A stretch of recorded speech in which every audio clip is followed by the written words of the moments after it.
RMP means registered medical practitioner की बात चल रही है। ये जो होते हैं ये इन पर कोई चार्जेस नहीं होना चाहिए, गिल्टी नहीं होने चाहिए, इन्होंने कोई ऑफेंस ना किया हो, और अप टू 20 वीक जेस्टेशन, जो प्रेगनेंसी होती है वो अप 20 वीक तक की प्रेगनेंसी को जेस्टेशन पीरियड जो होता है 20 वीक तक का जेस्टेशन पीरियड का अबॉर्शन हो सकता है with in the consent of women. With the consent of women, जो प्रेग्नेंट लेडी होती है उसका हमें कंसेंट की नीड होती है, कंसेंट करना बहुत ज़रूरी है। और if the women is below 18 years, यदि जो प्रेग्नेंट लेडी 18 ईयर्स से नीचे कम एज है, तो ऐसी केस में क्या होगा कि उसकी गार्जियन का कंसेंट फॉर्म लेना बहुत ज़रूरी होता है with the opinion of registered medical practitioner. जो ओपिनियन होते हैं, जो ओपिनियन है किसी रजिस्टर्ड फार्म मेडिकल प्रैक्टिशनर के लेने बहुत ज़रूरी होते हैं। फॉर्म विद ऐसी कंडीशन में जो RMP होता है उसकी गुड फेथ होनी ज़रूरी है।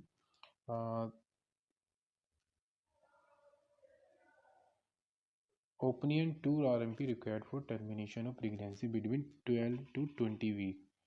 प्रेगनेंसी 12 और 20 वीक के अराउंड में है, बीच में है प्रेगनेंसी।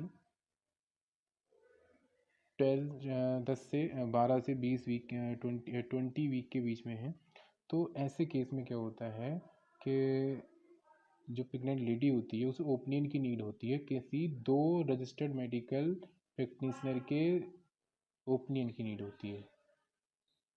पहले उसे 2 RMP से मिलना होगा, उसके बाद उनके अबॉर्शन के बारे में डिस्कस करनी पड़ेगी, जो वो सलाह देते हैं उसे फॉलो करनी पड़ेगी।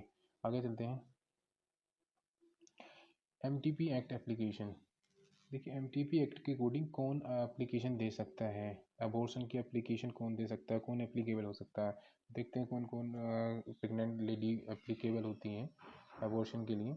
कंटिन्यूशन प्रेगनेंसी,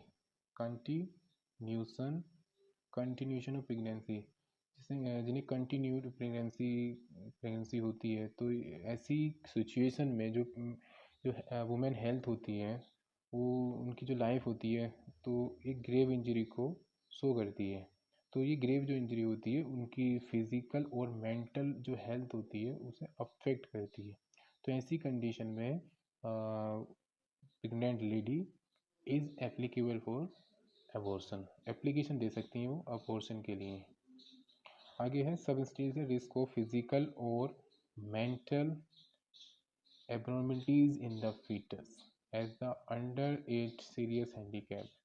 मीन्स ये कि एबनॉर्मलिटीज़ किसी फीटस के अंदर एबनॉर्मलिटीज़ दिखाई देती हैं, तो क्या होता है ये फिज़िकल और मेंटल जो हेल्थ होती है वुमेन की वो इससे अफेक्ट होती है, और ये जो कैटेगरी होती है हैंडीकैप के अंदर आती है, सीरियस हैंडीकैप के अंदर। तो ऐसे केस में क्या होता है कि जो लेडी होती है, प्रेग्नेंट लेडी है, वो एप्लीकेशन दे सकती है अबॉर्शन के लिए डिस्ट्रिक्ट लेवल कमेटी को। Pregnancy caused by rape, pregnancy यदि कॉज रेप के द्वारा हुई है तो क्या होता है कि वो lady is applicable for abortion, वो एप्लीकेशन दे सकती है अबॉर्शन के लिए।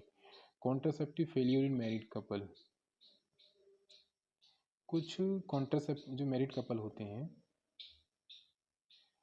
जो मैरिड कपल हैं वो जो वुमेन होती हैं वो यूज़ करती हैं कॉन्ट्रासेप्टिक्स टेबलेट्स आती हैं। अभी कॉन्ट्रासेप्टिक्स क्या होते हैं, कॉन्ट्रासेप्टिव ऐसे मेडिसिन होती हैं जो प्रेगनेंसी को प्रिवेंट करती हैं, रोक के चलती हैं, तो वो फेल हो जाती हैं। तो क्या होता है कि ऐसी कंडीशन में जो प्रेग्नेंट वुमेंस होती हैं उनकी जो मेंटल हेल्थ होती है वो अफेक्ट होती है। तो ऐसी वुमेंस क्या करती हैं, एप्लीकेशन दे सकती हैं डिस्ट्रिक्ट लेवल कमेटी को। MTP act, place for conducting क्या होते हैं प्लेस, कहाँ पर प्रेगनेंसी को टर्मिनेट किया जा सकता है। 2 प्लेस हैं। पहला है कि hospital stabilize by maintain by government hospital हो सकते हैं। सेकंड है कि कुछ प्राइवेट हॉस्पिटल हो सकते हैं, लेकिन प्राइवेट हॉस्पिटल को क्या होना पड़ता है, अप्रूवल लेना पड़ता है। अप्रूवल किससे लेना पड़ता है, डिस्ट्रिक्ट लेवल कमेटी के द्वारा उन्हें अप्रूवल लेना पड़ता है, और ये डिस्ट्रिक्ट लेवल कमेटी उन्हें अप्रूवल जो देती है on the basis of MTP act. बात करते हैं MTP act amendment 2002। MTP act का जो एमटीपी एक्ट 1971 में बना था, उसके बाद में इसमें अमेंडमेंट हुआ 2002 के अंदर। तो इसके अंदर 2002 में जो अमेंडमेंट हुआ तो मेन इसमें जो अमेंडमेंट की जो कमियां रह गई थी, जो डीमेरिट थे, उन्हें दूर करा गया। तो इसमें क्या हुआ कि एक कमिटी, एक सेंट्रलाइज कमिटी बनाई गई, सेंट्रलाइज कमिटी बनाई गई जिसके अंदर 3 to 5 मेंबर अवेलेबल हैं। 3 to 5 member district level committee में होते हैं, और इसमें एक चेयरपर्सन होता है जिसका नाम होता है CMO। CMO को बोलते हैं चीफ मेडिकल ऑफिसर। अप्रूवल, अभी ये जो कमेटी होती है अप्रूवल देती है, किन्हें अप्रूवल देती है? जो प्रेग्नेंट लेडी होती है, जिन्हें अबॉर्शन की नीड होती है, उन्हें अप्रूवल दिया जाता है, और ये approval on the basis of MTP act. अब इस कमेटी का एक काम और होता है ऐसी पेनल्टीज़ को बनाना, कुछ स्ट्रिक्टर पेनल्टीज़ बनाई गई इस अमेंडमेंट के द्वारा, जो इलीगल अबॉर्शन को रोकती हैं और लीगल अबॉर्शन को प्रमोट करती हैं। मेडिकल अबॉर्शन के बारे में थोड़ा कुछ जान लेते हैं। मेडिकल अबॉर्शन में जो मेडिसिन यूज़ की जाती हैं, जैसे उनमें है माइफेस्टोन, मीज़ोप्रेस्टोल। ये दो मेडिसिन है, दो ड्रग हैं, mifepristone and misoprostol, approved for up to 7 week termination. जो 7 वीक की प्रेगनेंसी हो जाती है लेडी को, 7 वीक, अप टू 7 वीक की प्रेगनेंसी में हम माइफेस्टोल और मीज़ोप्रेस्टोल देते हैं, जो कि अप्रूव्ड है। और ये जो दोनों ड्रग हैं, ये किसी RMP के द्वारा दिए जाते हैं, RMP के द्वारा प्रिस्क्राइब होते हैं, तभी ये दिए जाते हैं। और आगे चलते हैं कि अब जो रूल और रेगुलेशंस बनाए गए हैं एमटीपी एक्ट के, वो फॉलो करने होते हैं। किन्हें फॉलो करने होते हैं?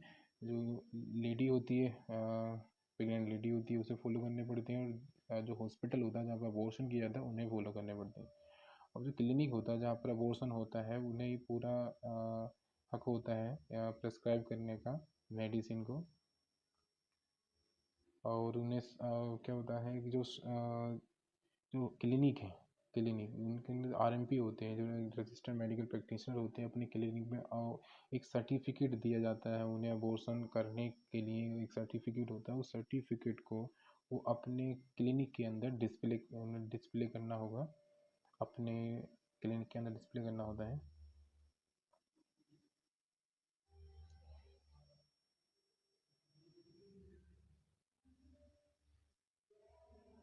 अब बात करते हैं रूल्स के बारे में।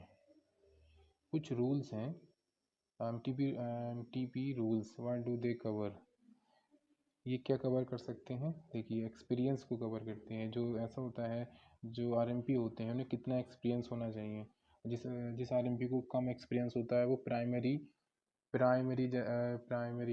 ट्राइमेस्टर का ही अबॉर्शन कर सकता है, और सेकेंड ट्राइमेस्टर का अबॉर्शन नहीं कर सकता है। तो इसके लिए कुछ रूल्स बनाए एमटीपी एक्ट जो अमेंडमेंट है 2002 में।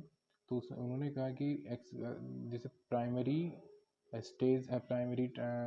फर्स्ट ट्राइमेस्टर का अबॉर्शन करना है, उसे कम से कम 25 अबॉर्शन करे होने चाहिए, और उसमें एटलीस्ट 5 ऐसे केस का उन्हें अबॉर्शन किया हो जिसमें कि उन्हें सेल्फ इंडिपेंडेंट रहा हो। तो बात करते हैं आगे अप्रूवल ऑफ प्लेस। जहाँ पर टर्मिनेशन होता है प्रेगनेंसी का, अबॉर्शन होता है, उस प्लेस को अप्रूवल मिला होना चाहिए।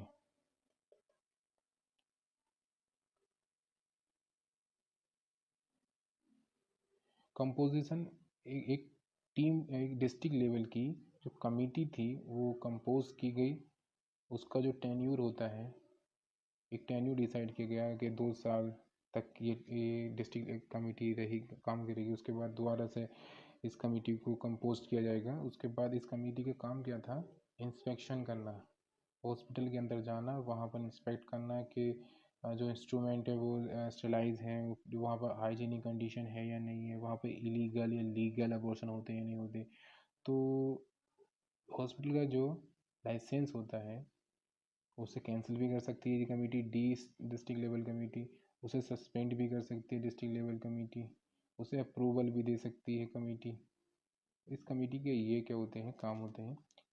कंसेंट फॉर्म, एक कंसेंट फॉर्म होता है जिसे फैमिली से लिया जाता है कि जो पेशेंट, जो प्रेग्नेंट लेडी होती है उसकी 18 ईयर्स से एज कम होती है तो क्या होता है उसके गार्जियन से फॉर्म लेना पड़ता है, कंसेंट फॉर्म।